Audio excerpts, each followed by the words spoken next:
시대소망 68장입니다. 시대소망 68장 제목은 바깥뜰에서입니다. 이 바깥뜰은 예루살렘 성전의 바깥뜰을 말합니다. 우리가 앞서 시대소망 67장을 살펴보았는데요. 67장 첫 문장은 다음과 같이 시작합니다. 그리스도께서 성전에서 가르치시던 마지막 날이었다. 즉 67장 내용은 성전 안에서 그리스도께서 마지막으로 보내신 시간이었습니다. 그럼 67장 마지막 문장은 무엇일까요? 예수님께서 성전을 떠나시는 내용입니다. 마지막으로 성전 내부를 바라보신 예수께서는 비통하게 말씀하셨다. 보라, 너희 집이 황폐하여 버린 바 되리라. 지금까지 예수님은 성전을 가리켜 아버지 집으로 부르셨습니다. 그리고 두 번째 성전 정결을 하실 때는 내 집이라고도 하셨습니다. 그러나 이제 하나님의 아들을 거절한 그 성전은 하나님과 절연되었기에 그냥 너희 집이 되는 것입니다.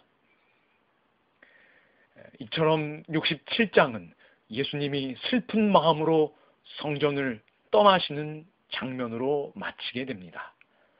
그러면서 이어진 내용이 68장이기 때문에 68장 제목이 바깥뜰에서입니다. 예수님이 바깥뜰로 나오셨을 때 어떤 일이 있었나요?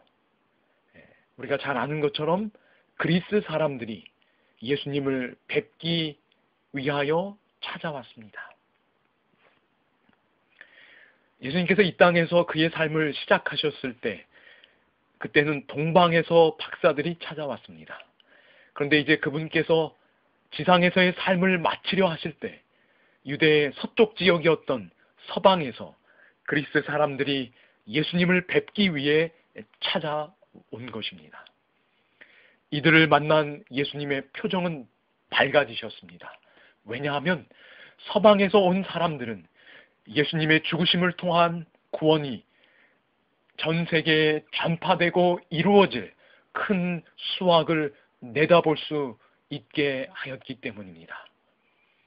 이러한 영혼의 큰 수확을 내다보신 예수님께서 제자들에게 들려주신 이야기가 요한복음 12장 24절에 기록되어 있습니다.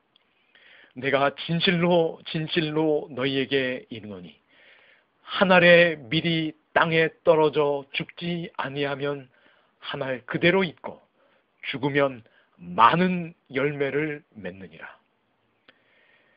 씨앗이 땅에 떨어져 눈에 보이지 않게 묻히고 감추어져 그 모양이 모두 없어져야 새로운 싹이 나오고 풍성한 열매를 맺게 됩니다.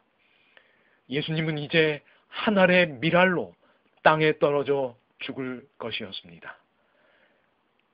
그리고 그분의 죽으심을 통하여 하나님 나라를 위한 수많은 열매가 맺힐 것이었습니다.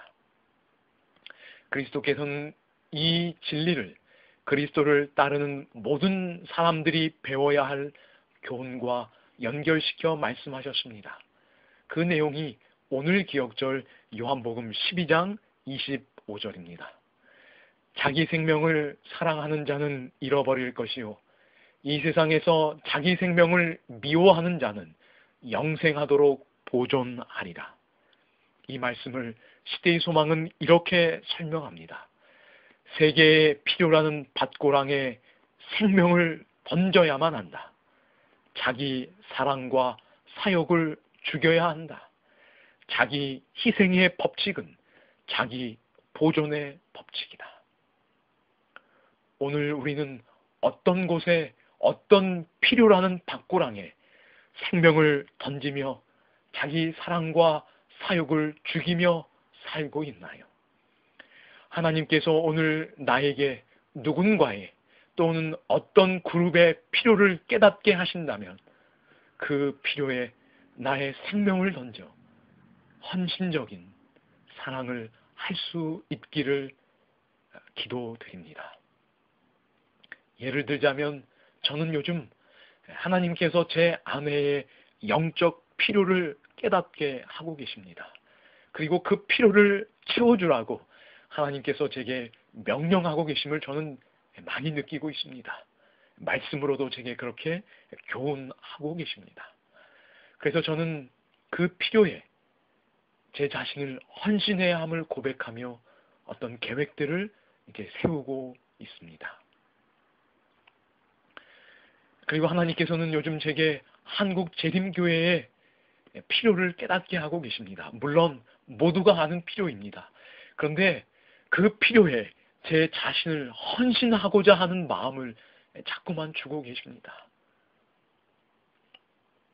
어떤 영적인 실제적인 훈련에 대한 필요입니다. 그리고 그 필요를 깨닫게 하신 것과 아울러서 헌신해야 할 간절한 마음을 제 안에 불어넣어주고 계십니다.